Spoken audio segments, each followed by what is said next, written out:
Episode 27, Fireside Chat with Courtney Reckless of Reckless Cards, Part 2.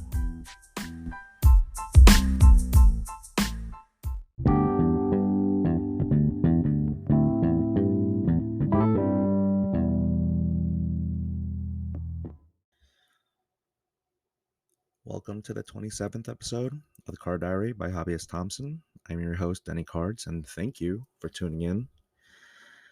I'm recording this after having come back from the National, and as you might hear, the same thing I'm hearing in my headphones. My voice is cooked, but I wanted to publish this episode for those folks who may want something to listen to on their trip back home from what I think was just such an amazing event. Whether it's a car ride or a domestic flight or even some of the amazing foreign travelers who I got to meet. They came all the way across the globe to come to the Super Bowl of Cards. And for quite a number of them, it was their first time. And so I actually brought my laptop and this microphone to publish this episode while at Rosemont. I thought maybe I'll get some time after the show and after the trade nights. But this was ambitious, very ambitious, wishful thinking. It ended up being more of a, say, extra weight to bring there and bring back. And the amount that I feel like I carried in my bag, both physically and literally, I think, did I say physically and literally? Literally and figuratively. It's just something I'll talk about maybe at a later episode. Let me actually write a note about that. Same thing with the cards I brought to trade. No one outright disrespected my collection, but there were only a handful of cards folks inquired about over and over. And I ended up not being able to trade them because I was, hey, we'll see each other in trade night. I got to go back to doing this other thing. And so I ended up vaulting the majority of them while at National. I was not able to do a successful, actual, full-on trade because, and I did do some buying, but I didn't do any selling. But all of this, I do hope to talk about in a later episode. I do plan on doing a full Nationals recap after I get to decompress and rest my voice. But for now, I will say the saying really is true, at least it is for me. We come for the cardboard and we stay for the people. And 98% of the people and the interactions were just outstanding. But yeah, there was this 2% that were not. And that plus missing my family who are currently, at the time I record this, they're at the beach for the entirety of this upcoming week. Yeah, it had me in tears a couple of times. One of those times being in a very public, open platform, which again will be a story for another time. But I think it is, I don't know if I'll do a future episode about normalizing public, men's health or mental health, men's mental health. Something I'll just consider and think about. Okay, so what did I also want to say? Oh, I know your mileage may vary with how National went if you did go, especially with how hot it was on the show floor. I think that the corporate area was very well air conditioned and there were just less people. There's just more space. I think the dealer side, it was just really crammed, and there wasn't a lot of space, and there's just a lot of people. Sorry, I'm writing that note down. I'm like writing this notes to myself as on the fly here. Sorry. And add to that general discomfort of how hot it was on the show floor for quite a number of people. I heard that some people also got ill during their time in Rosemont. Flights were diverted or canceled. There was bad weather in Rosemont and, in the US in certain parts. Heard about a couple of attempted thefts, but thankfully they were minor and they were only attempts. As far as I know, they weren't successful, but you get that many people in a room and all those cards flying around, I'm sure there might have been some things that happened that were unsavory and maybe they just weren't made public. But for the most part, I think it was an amazing event, and I do give the event staff for the National a lot of credit. Although the only thing that couldn't stop was me sneaking in without a badge the first 2 mornings. But, I gotta say, that's because several folks who said they'd have a badge for me just didn't come through until 2 days in because everyone was just so busy. But again, another story for another time. Just know that I did have a ton of fun making content, and but it was also really good for me to recenter myself with the help of some very good close card friends and even some divine intervention in the form of a rated rabbi. And so I did take somewhat of a social media Sabbath the last day I was there on Saturday, which I think was just really sorely needed. So, speaking of social media, that is why we're here for today's episode: content creation and social media. And I must say, at National, at Rosemont, I finally got to meet Courtney, and she's just as she is with her online presence, which is just a truly terrific person. I did not see her the first 2 days at the show, but we finally linked up on Friday. And the thing with how big this National was, truly, if you tried to make plans with someone to meet up later, that just wasn't happening, at least not for me. However, we did get to hang out briefly by happy coincidence at the what was it? The Luddick's VIP lounge. And don't worry, it's not as fancy as it sounds, by the way. And then by happenstance, like we hung out and we tried to travel together, but we they're just everyone had their own things to do. And then completely by happenstance, we ended up being at the same exclusive Beckett dinner that night, which also is not as fancy as it sounds because it was, well, again, story for another day. But the one word I have on that is shrimp. And for those of you who follow me on Instagram, I think you know what I'm talking about. So, Courtney and I, we talked about various topics, some of which you'll hear on this episode once I stop talking. So, I think that's my cue to just step out of the way and head into this episode, episode 27. If you're traveling, please get home safe. Hope your travels getting home are much better and easier for some of you who had some trouble getting there. And just, I can't wait to just link up with folks again in the future. But this was truly an awesome experience. And again, my guest, truly awesome, Courtney Reckless.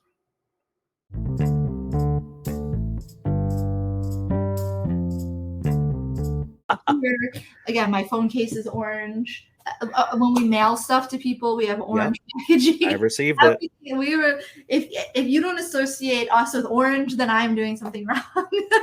I mean, I've been in your fire sales in Drip where you guys really do have the confidence of running things for $1, and you really like. There's some people who stress over the final price, but you all are just talking almost over yourselves with the sale. Where some people do the whole, oh, it's going 3, 2, 1, or hey, bid it up, but you guys are just like chatting, having a great time. And I think you guys as streamers, it's such low pressure and it's so much fun that, I mean, I think you and I have talked about how, offline, like earlier, like you guys are okay with, it's almost like one of my past guests were saying, even if things sell for below what you want it to, it's like customer acquisition costs too. Like everyone can win. It's not, here's the thing. When we sell stuff, like, I mean, obviously there's things we take losses on, but like that's Mac, you're looking at like Mac micro, like this one. Yeah. Two. But in, like, if we buy lots, so if we earmark things, like this is a section of the cards where if we sell them for like minimum, like this whole stack of cards for this much, we're gonna like break even. And this is good for Drip because if we break even on these, even if we take a little bit of a loss on these, we're not, losing out, and we could gain more followers. And which, in the long run, if you're here for a long time and that's your plan is to be around, it does, like, that stuff doesn't matter. It's minimal problems for you. However, I think that some people get so like lost in the weeds, and they don't realize, if I'm on a stream and someone's like hounding people to keep bidding, I'm jumping off that stream because, one, I don't want to sit in an auction for 15 minutes on a $2 card because they want to get it to $3. Like, I don't have the attention span for that. And I don't think most people do. Right. So to me, if it's like this card, you know, I bought it for $2 and I sold it for $2, but then the next card I bought it for $1 and I sold it for $4. It balances out, you know? Mm-hmm. And that's sort of like, that's where I'm at with that. And also, like, I love Drip. I love being live. That is so much fun to just be on there and interacting with people. And if we can sell something to someone, they really love it, or they can turn around and make money on it, that's a win to me, you know? Like, if you're not leaving meat on the bones, if you're trying to wring every last red cent out of every sale, you're not going to have fun. The people following you are certainly not going to have fun. And it's just like, what is the point of that? It's miserable. Long-term views, really good. I think that's a common thread with a lot of my guests is they have long-term views in all of this. And I really appreciate you continuing that theme and motif. Or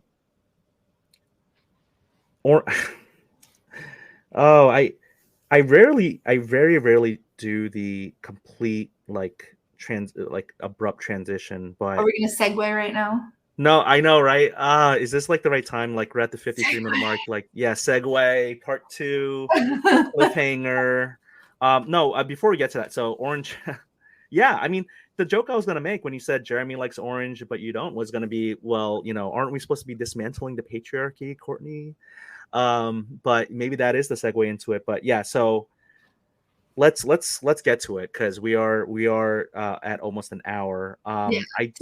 It's so funny you said that, because to be clear, if I was like, we're gonna do everything pink, he'd be like, I don't care. He literally doesn't care about the color. Okay. It worked out. It's so funny. It worked out that the logo that my friend made us was orange, and that was his favorite color. And I'm just like, well, we're gonna go with this because I really like this logo, even if it is a color I don't like. My original idea was lime green. Like, I wanted everything to be lime green. Huh.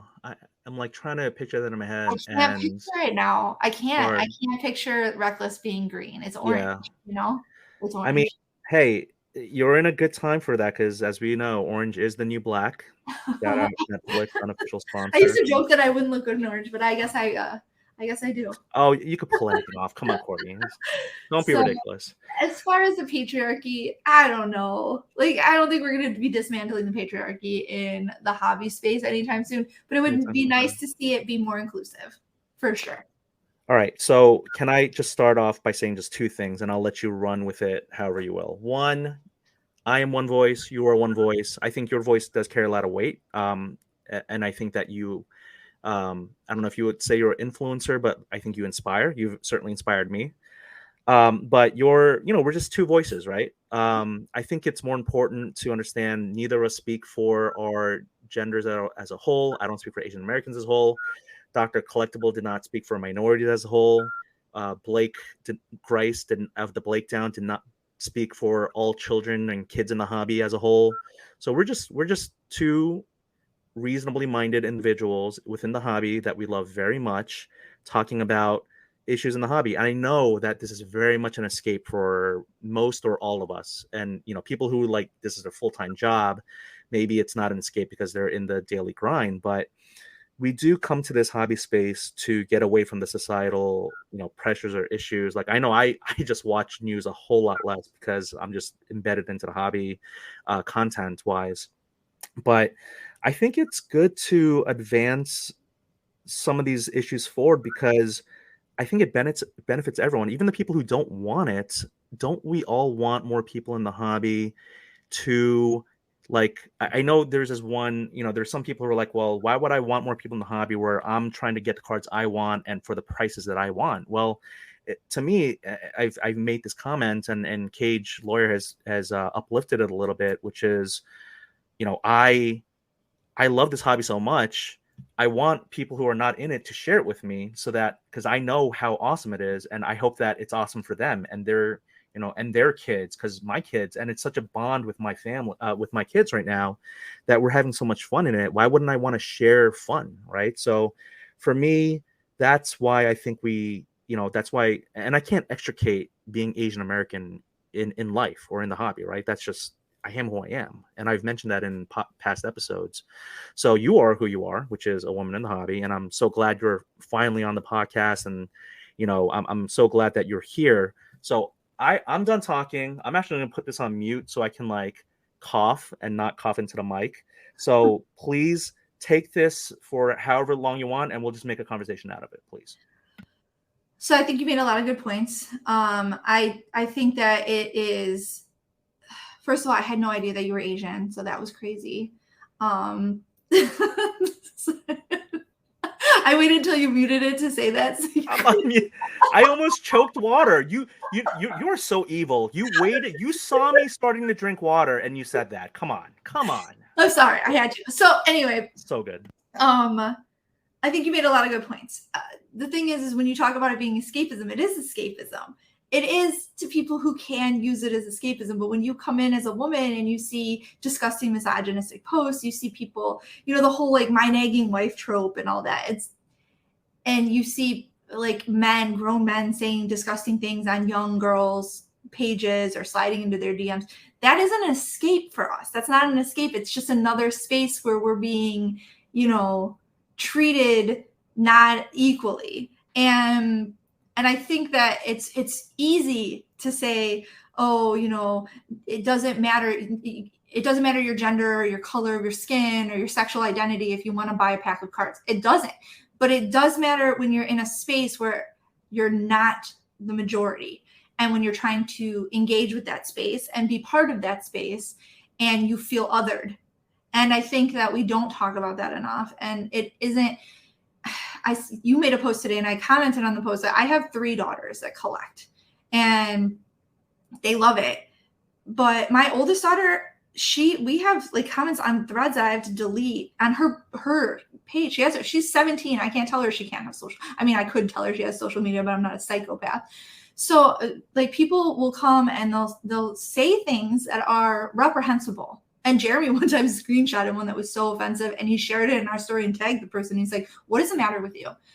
But why would women or men really like think about this? Why would you want to bring your daughters into a space where the second they're not cute little girls or not cute little kids anymore and they're young women, that they're subjected to men saying things like this? I have seen content creators that I know personally who are very much like, oh, let's get kids into the hobby, saying, take your shirt off on threads of 18-year-old girls who are showing off their Pokemon cards. So I get that we want to be more inclusive, but it needs to be in a way where it's effective. And there's a lot of people who are like, oh, I'm an ally, I'm this, I'm that. That feels performative because if you're saying you're an ally, but then you're seeing stuff and you're not calling it out, or you're performing these kinds of things where you're like complaining about your wife or you're, talking about pokey thoughts. Like, I'm so sick of that. Like that concept of the whole pokey thought thing. Like, it's disgusting to even say that. So when you're not constantly being that, it's like, it's very easy when somebody's upset about something to jump on and be like, oh yeah, that's terrible that happened. How dare they do that? And then you forget about it the next day and you vote on someone's smash or pass celebrity athlete story. I see that every day. I go through people's stories. Oh, smash or pass Ronda Rousey, smash or pass. That is a problem, and people don't talk about it, and they let it slide. And there's like something missing there. And I don't want my daughters to be in a space where as soon as they're old enough to be objectified, they are. Even if, why, how do you grow it that way? It's like, this is a space for kids as long as they're boys. This is a space for collectors as long as they're men. And we do have to fix that. And like, frankly, if I had an answer for it, I would. And we can't even all agree on that. We've had a conversation where like, I'll talk to a man and he's like, this is what we need to do. And I'm like, well, I disagree with you. I don't think that's going to be helpful. And I don't think that like, that's going to fix the problem. And he's like, well, you don't speak for all women. And I'm like, well, you don't speak for any women. So maybe your ideas are, while they're good and it's helpful that you're even trying, calling yourself an ally and being like, follow me because I'm an ally, and then not listening when women are telling you like that's not enough, isn't real allyship, which is why I don't really like the word ally in general. Okay. What you just said, I just want to repeat it. It was just so good. Actually, I don't want to repeat it. Can you, you don't speak for all women, but you don't speak for any woman. Can you just say that again? Because Oh, well, It bears repeating.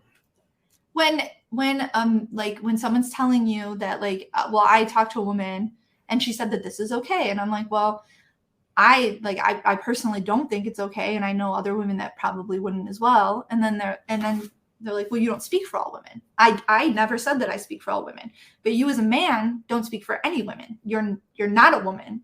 So using the voice of a woman to further what you feel without listening to other women telling you that like, hey, that's not cool, you're just appropriating a voice of a female to, further your view. Like, oh, she said it's okay if I say this, so it's fine. Even though like 20 women are telling you actually it's not funny and we don't like it, I'm silent because I'm internalizing that, and I think it's really profound. Thank you for sharing that. I really hope that people listen. This is why I want this podcast to reach more ears, because I think that that's such a powerful statement. And I'm sorry it came from a place of, not an ideal situation where you had to say it. But man, you put that person in their place. That's for sure. That's really good. That's strong. Thank I you don't for want to doing put that. people in your place. That's the other thing. Is like, this is my hobby. This is something that's fun for me. Mm-hmm. And so it is hard to balance that because my experiences in the hobby are good. Like, I love the hobby. If I had nothing but terrible, bad, awful experiences, why would I be here? Right? We can have that conversation too, while acknowledging that there does need to be change. And a lot of people, I think, don't want to have these conversations because it is uncomfortable. It's uncomfortable to be like, I got screamed at in my face at a card show by a man telling me that I was lying, that the cards were not mine at my table that I was standing at, and I was the only one there. And I have had men act completely stunned and literally tell me to my face, oh, I've never seen a woman comp a card before. So, but that, that isn't like the majority of my interactions, but I have an interaction at almost every card show where I'm like, ugh, that was not, I didn't like that. Yeah. So, or you're not just a pretty face. I'm almost 40. Like, I don't need to be a pretty face at this point. I'm an adult woman. I have children. I have a business. I'm married. My husband thinks I'm pretty, and that's fine. But you reach a point where you want, like, I don't want to be seen as, oh, you're a woman collector. No, I'm a collector, and I just want to be treated the same as everyone else. I don't want to have to walk up to your table and prove that I know what I'm doing before you'll even deal with me. And I see that happen all the time, and it makes it feel not as welcoming to women when it's like, you walk up to the table, I'll walk up to the table with Jeremy, and I get completely ignored as if I don't exist. And I'm collecting. A lot of times I'm the one we're looking for a card that I am looking for. And so again, I feel like I don't like to go on tangents about this. I feel like the more you nag and complain, I'm not nagging. I'm not complaining. I'm stating a fact. This is what happens. And and there's just tiny little things that you can do as a man in this space that will automatically make it more welcoming. When women come up to your table, don't assume that they're not there collecting. Even if they aren't, talk to them. Do you know how many women I've gotten into like buying? Like, I've had women buy cards from me who don't collect because I started talking to them about cards, and I didn't just assume that they would not have any interest in it. And stop saying things like, oh, you don't see a lot of women collecting. We are here. We collect. We're everywhere. There's tons of women collecting. You want to make it more equal. I don't want a women's panel. We don't want a women's panel. We want women to be included in every panel. You want to talk about people who are writing for hobby publications. We have some of the most significantly talented writers that are women. Look at Erica from Love What You Collect. Sue's Yanks chick. Kayla collects. They all write. They're beautiful writers. They write things. You want to talk to somebody who has built a company from the ground up. Talk to like Sarah Layton. She did it with Rich, just like Jeremy and I have built ours together. You have, breakers, Mama Breaks, Sarah Squirts cards. You have content creators. You have, women are doing all of the same stuff, but we're not included in the conversation in the same meaningful way that men are. And I've seen it like Mint. That was a switch. There was a woman on the majority of every panel. And I loved seeing that. It made me feel when I was there, like here's a huge show where it's networking and you're seeing women on these big stages being included as if our voices are equally as important, which they are. And that is, I think that's the takeaway. Women in the hobby, Sarah Layton and from Layton Sports Cards, and Ty from Bullpen LA, and Julia and all those people that are making that happen with the women in the hobby booth, and having a space where women can go and just know that, like, hey, it's going to be cool if you come here. There's going to be things that are women centric. You're going to feel comfortable. People are going to talk to you like an equal. You need that in this space, and they're doing the work, and it's nice to see like the recognition of that for them.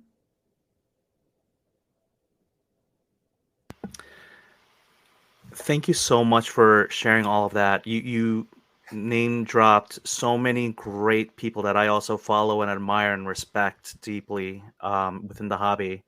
And I mean, you already answered the question that I was going to have, which is how do we make the hobby more inclusive? You just named so many good ways to do it. So maybe, I mean, I don't have to ask the question that you already answered, but so you already mentioned what men can do, and I wanted to talk about two things. One, you and I have definitely had a good conversation about that word allyship, and you said, you don't like it, and I'm like, well, I don't know what to call it. Like, I think I'm an ally. I think like I have a very, like, our household is, I'm okay. Like, I'm confident in my own manhood that I'm okay saying things like the future is female and dismantle patriarchy. And my wife has very much.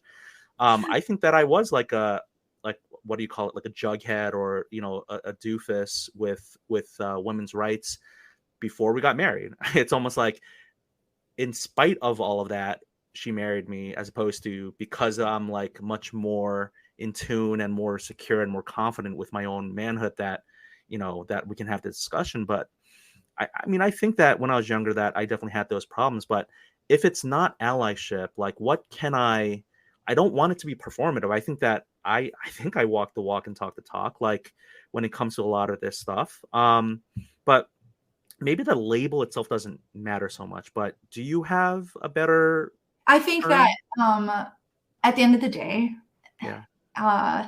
if you're doing the work, if you're, educating yourself, if you're trying to be like a better person in any form, you don't need a label, right? You don't need a label. And some people do like the word ally. That is again, I don't speak for every woman. I just don't like that word. And when I hear a man call himself an ally, a lot of times I just think like if you need to label it, like I feel like it does feel to me like it's a performative thing. Like I don't care. Like I don't. If you're like a good guy and you're doing a good job, like I don't need you to say you're an ally. Like I'm gonna know you.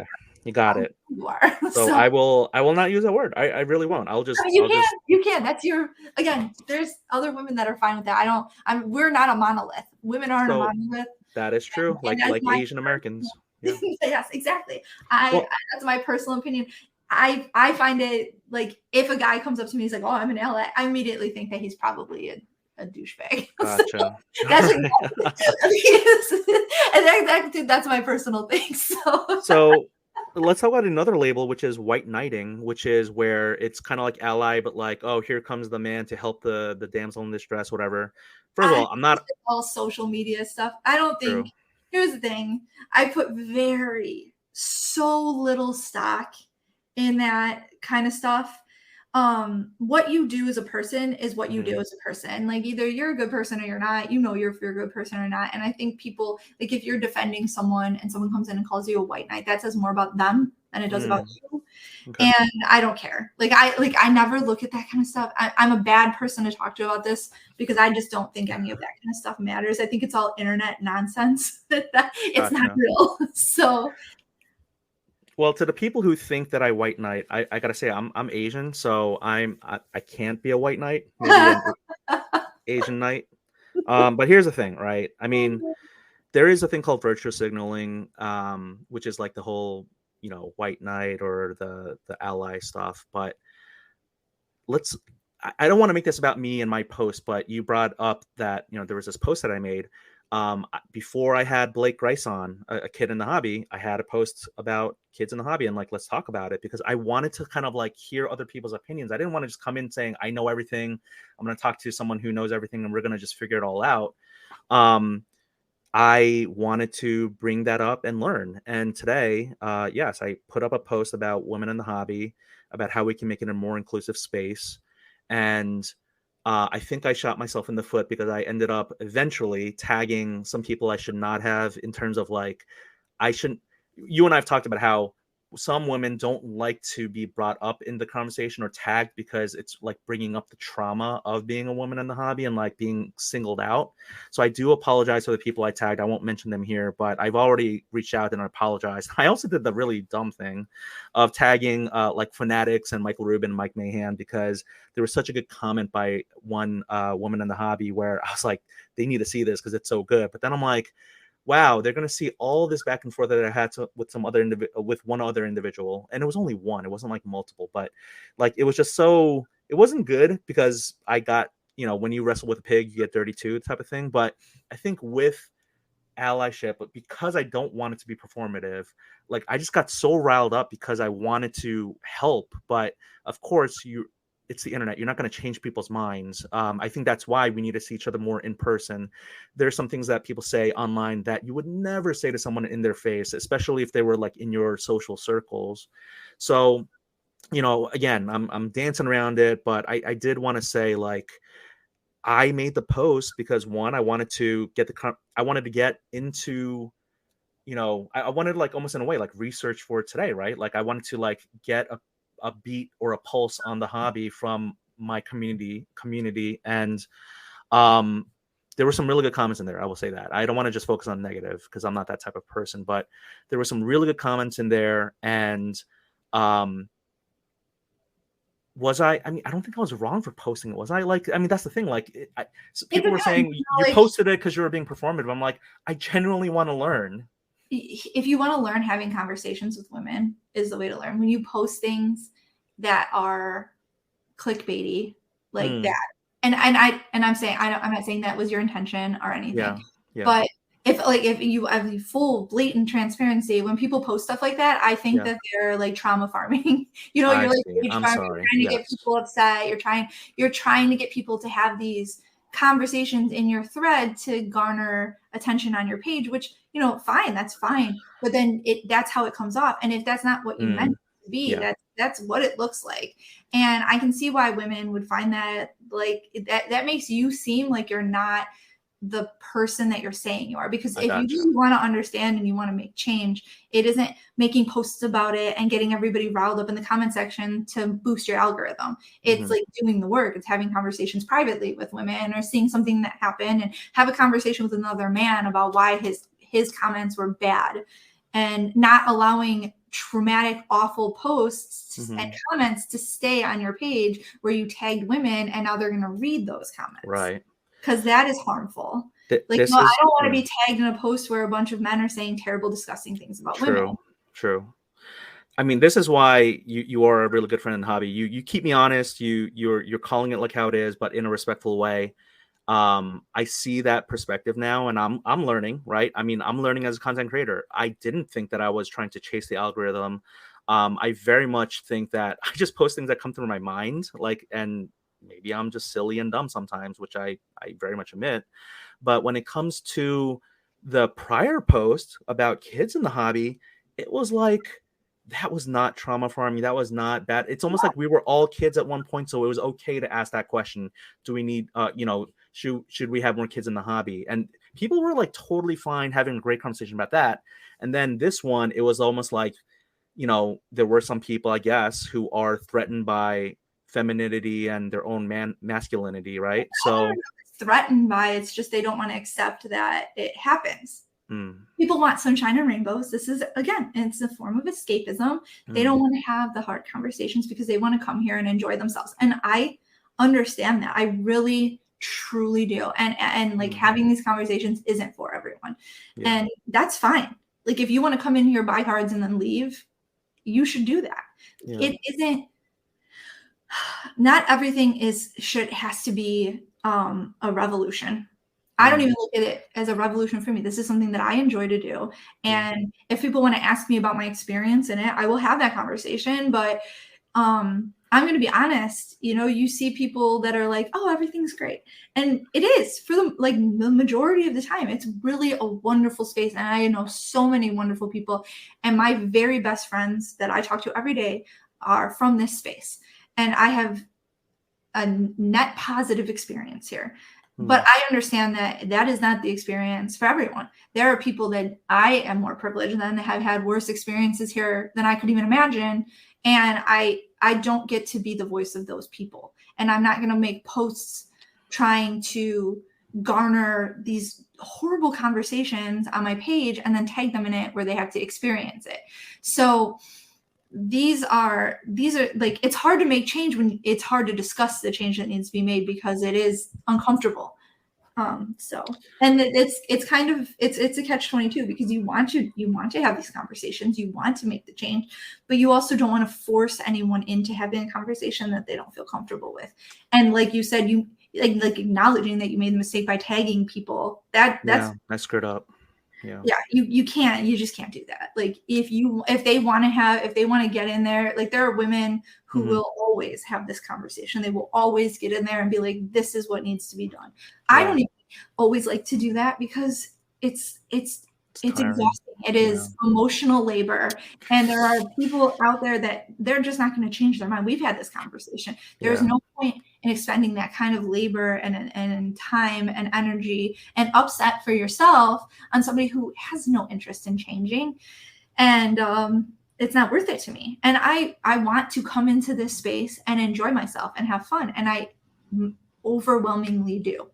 So when we have these conversations, it's hard because you want to have the conversation, but you also don't want to come off as like, I hate it here, because then why are you here?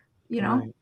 So it's both. And I appreciate this conversation. I appreciate you taking the criticism because it's hard to have someone criticize what you did, especially if you really meant it with good intentions. But my mom always tells me the path to hell is paved in good intentions. So. Well, I'm going to out myself and say something that I think I did apologize to you. If I didn't, I apologize for not apologizing. But very much when you first called me out privately, not in my posts, but like in a separate DM, when you were like, I don't like the word allyship and, performative and this and that, my walls immediately went up, and I was like, no one can tell me what to do. This is my content, and I'm a big boy. And Courtney, who's not that it's because you're a woman in the hobby, but like, who is she to tell me what I can and cannot say? And I realized with time, because time heals all wounds, and I'm sorry I wounded you. Time is a great teacher, but I was like, okay, I'm being very stubborn. I have sometimes a tendency to do that. I need to walk that back, try to see it from the other perspective. And then I was like, okay, she's telling me exactly what I need to hear or what I should hear, especially if I'm quote unquote an ally. Like what I'm going to be like, that is a true white knight. It's someone who tries to speak for, the damsel in distress, but then when the damsel in distress, says, I'm good, or I can, kung fu fight all these people like in Shrek, it's like, no. I don't want to hear what you have to say, right? No, that's actual like white knighting for a better example. But I was like, okay, she's telling me exactly what I need to hear. I need to crawl this back. I need to take a step back. And of course, I talked to my wife about it, and she's like, you gotta go apologize. So I think I tail between my legs to you. But I learned from that. I guess I didn't learn too much because I posted this in anticipation of today's topic. But I will say, hopefully people from this point forward, after hearing this podcast, and I hope people have learned from this very insightful, awesome podcast episode. But hold me accountable, everyone here. If you see me post something like that again in the future, remind me that I said that I wouldn't do this again. So that's me trying to grow as a content creator. Again, this is kind of all about content creation. Is if other people do it, it's not like everyone's going to listen to this and now it is rule of the, law of the land. No one can post about, trauma farming or for algorithm chasing. But I will tell you, Courtney, and everyone who is listening to this, to please hold me accountable. I will not be making any posts about like, like virtue signaling, white knighting when it comes to, I mean, let's call it not just women in the hobby, but like race. I mean, maybe that's maybe an argument to be made. Maybe not even for like Asian Americans, but yeah, I'm gonna do not just less of that, but I'm gonna put that to a kibosh. Yeah, I appreciate that. I mean, that's just my personal opinion. Again, there might be other women who are like, we need to have these conversations. I just think that there's a way to do it that doesn't. I think that it's more like uplifting women's voices when they're talking about it than centering your own voice, I guess, is sort of what I would do, if I were out there doing it that way. Yeah. Well, I got to figure out whether I even clip this stuff, right? I mean, do I just have people come and listen to it and just digest it, or is even clipping what we're talking about more? Well, I mean, it's my voice, so I don't mind if you. That's true. Yeah. You consent. None of my clips will have me talking. It'll be all your quotes. Absolutely. And of course, for Instagram Reels, we have to put it under 90 seconds, blah, blah, blah. I don't know. Like, you never know. You put stuff out and people either like love it or they hate it. You get really wrapped up in like, did I say the right thing? Did I do the right thing? And I mean it with like content when you're putting out stuff about cards. When Jeremy and I talk about what we're doing with cards, like aside from social issues, because everything in the world can be a social issue. I'm a collector. And so when we post videos about like, we bought this card and then people message me and they're like, oh, I saw you bought that card. I bought it too. And then I'm like, I don't want people doing what I'm doing just because I'm doing it. I'm just sharing what we're doing. So it's hard because you feel like I don't call myself, I don't think I'm an influencer. I'm just a person. But when you share your journey and people relate to that, and then they, look up to you, which I don't know why, because I'm an idiot. Like, stop listening to me. Don't do what I do. Like, we make mistakes. If you watch my YouTube videos, it's like 99% like, this was dumb. Why did we do this? So I think that it's, you have a responsibility if you choose to put out content to do it responsibly.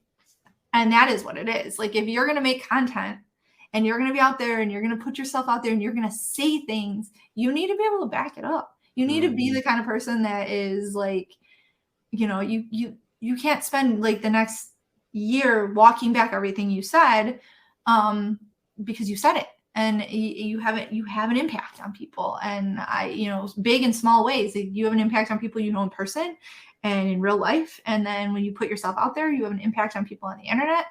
And this hobby is something where there's people that are listening. So be careful what you say. Mm-hmm. Everyone, yes. And I am definitely going to take that to heart. I think when I like literally had like, 200 followers and I was really new, like I was like, you can say anything you want because no one's listening really. I mean, you're just such a small voice, and my voice is getting bigger and bigger. And by no means am I saying that I'm even in like the top, I don't know, like 20 or 30 hobby podcasts, because I'm just starting off everything new. But I'm gaining acceleration. I think I have good momentum going into national, and I know there's some things that I just cannot say or do. Not that I would want to, but like there are just some things that I just can't do anymore because it's going to just like I feel like I do have some modicum of responsibility to. I mean, you still have to be true to yourself, because if you're censoring everything you're saying, then you're not being authentic either. So right. The fine line. You have to, like, Jeremy and I are like, if you watch any of our stuff and then you meet us in person, we are the exact people. Right. We put the real, and I think that's it. If you're out there and you're being your real self, if you're going to make content, be who you really are. Don't try to like cultivate some character, because it might work for a while, but people are going to see through that, and then they're going to not like you. They're going to, It's possible that you're my last guest when it comes to the content creation chapter, because I'm trying to figure all that out right now. But I actually want to talk about that because I don't think I got to talk about that with Dr. Collectible and Blake Grice. But when it comes to the authentic self, I think that I'm authentically, like, I'm not going to make a joke about mental disorders, but I have multiple sides to me, multiple personalities. Like I have my fun side. I have my, very deep, empathetic side. I have the nostalgic romantic in me. I have the the person who's very analytical and overanalyzes. Like, so there's a bunch of, and when people see my feed or my content, I don't make it easy. I really don't. It's almost like watching multiple different types of creators, and I myself like look at my feed and I'm like, there's some people's feed, it's like the same background, same thing, That's and like right? That's ours yeah, too. Get but it? like that's I feel like I'm authentically. Every person is like, you talked about Shrek earlier. We're humans are like onions. We have layers. Oh, nice, You see how I brought it back? I nice did that. dog. No, Yes, but as I was donkey. saying, you like I'm a collector. I am a mother. I'm a wife. I'm a business owner. I am, I'm a lot of things. I'm not just one thing, and no person is one thing. So my collecting, and then on top of that, the longer you've been in a space and the more knowledge you gain, that you evolve as a person and as a collector. And your journey, like I think that's what it is with us. Jeremy and I we've just shared our journey from like when we decided to put it out there. We went from being like people who, I didn't do the research. I bought cards because I thought they were cool. I liked like our collection. I have like an 85 Bears collection, and we've collected like every Bulls rookie ever and Jeremy loves the Cubs. So we have like, actually, we don't do memorabilia, but we have Cubs and Bulls memorabilia. And actually, I just picked up some Bears memorabilia this year. I'm not a memorabilia person, but like we've expanded into some things. Mm-hmm. And I think that like that's natural progression. And if you're like being your real self and you're just sharing your journey, Jeremy and I are like, we just like, hey, this is what we're doing this week, or oh, we bought all this stuff, but I don't know why we bought it. It just looked cool.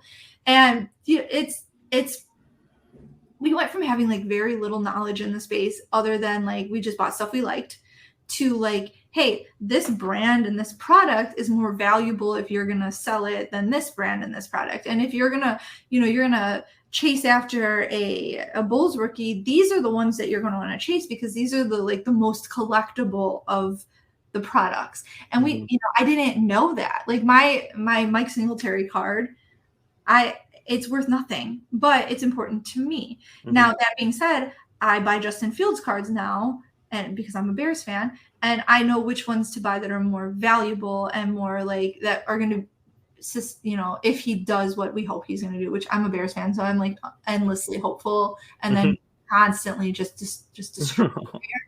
But like there's knowing, and then there's understanding. I know that I like cards. I understand now more of what I need to do. And if I ever think that I'm the smartest person in the room, then I like leave that room because I don't. I have, I have so many good friends that I can lean on in this space that know so much more than I do. I swear to God, I was talking to Christina from Card Ladder today, and she is she's like brilliant. And anytime that I have a question, I know that I'll just shoot her a DM and she'll answer me. And it's nice to have people that know more than you. And if you're the one out there putting out the content and you're bringing people on who, know more than you about a topic, then, that's the best you can do, right? Mm-hmm. Like you're not just sitting there talking into the vacuum of your own thought process all the time. Absolutely. I think that's what I've said, I think in one of my very earliest episodes, which was what makes me wholly unqualified to have this podcast is what I think makes me eminently qualified to have this podcast, because I'm going to come at it with a lot of curiosity and, just like, not intrigue. Oh my gosh, I'm losing my brain right now, but I'm coming at it with just a lens of let's slow it down. Let's talk about this some more. I want to know more about that. But you really, I mean, there are several times here where I had these follow-up questions and you just already started answering things because you're just very informative. You're emotive. You are, like you said, all the things that you are, all the hats you wear. I said this to Blake and I'll say it to you. I want to be Courtney when I grow up. I want to be Blake when I grow up. That kid, he knows what he's doing. Yeah. Oh, I can't wait for you to listen to that, because at the time of this recording, I have not published that one out because I'm in a very lucky place that folks are actually willing to come on to a startup podcast to share their stories. And for someone like you with the, I mean, you really, and maybe this is a great way to just kind of end it. But again, I started off saying you gave me the time of day when I was just completely a novice, just wandering in the wilderness, and you're like, hey, like you're like, hey, Jeremy, let's help that kid out. Like, oh, he's starving for knowledge, and so you guys are really helpful. So thank you very, very much for your friendship, for everything you do in the hobby, both in the local card scene and also online. You guys are, like I said, your content is informative. We didn't even get to the whole, like, when we were talking about scams. Again, I say this to other folks, and I say this to you as well. Like, I just need to have you on again. But yeah, I just need more women in the hobby to come on, just for more perspectives and more stories. So thank you so much. Any final words that you wanted to say? Thanks for having me. This was fun. It's always like a good time to be like in the other chair, I'm always having to like lead the conversation, and it's fun to just kind of let somebody else do that. And you did a great job, and it was a good time. And even like you keep calling it a startup podcast, I think you're doing really well, and I don't think it's going anywhere. So I'm happy for you. Sorry I got so preachy, and I hope everybody listened to the end because I try really hard to, I want people to listen and to understand. Yeah. And I hope that like we had a good time, and Yeah, collecting is where it's at. So if you're not collecting, first of all, it's weird that you're listening to this podcast, but also cool. wild. And yeah, like awesome that you found this. Like, so really cool that you're listening to hobby content if you don't collect. You're a cool person. I think someone is a huge Hunter S. Thompson fan who thinks this is about like poker, like poker cards. And he's like, this is the weirdest poker podcast about literary authors who are passed away. No, you have been excellent. You are again just you definitely led the conversation here at times. Like you can't take the podcast host out of yourself. I think that's just natural. It comes, you also have an inquisitive mind. So I think it's a good time to end. I don't really have great endings for my episodes. I just kind of like just say goodbye. But oh, you know what? A great way to say goodbye. And I don't have all the sayings in all the languages, but like people from Australia, Estonia, Switzerland, like, again, maybe it's just one person, but the fact that people in complete other opposite ends of the world are listening to this, like, thank you for listening. Maybe in a future episode, I'll figure out how to say goodbye in all those, but I do know Auf Wiedersehen in German. Auf Wiedersehen. Thank you, Courtney. You said it without me even have to say it, to ask you to say it. So Auf Wiedersehen, everyone, and have a wonderful rest of your day. Thank you, Courtney. All right, bye.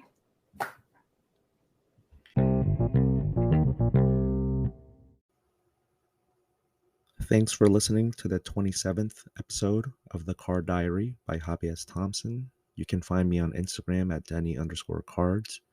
Please DM me or comment on the clipped reels I make for this show if you like it, or at the very least, would love it if you could leave a rating and review so that others can find out about this podcast.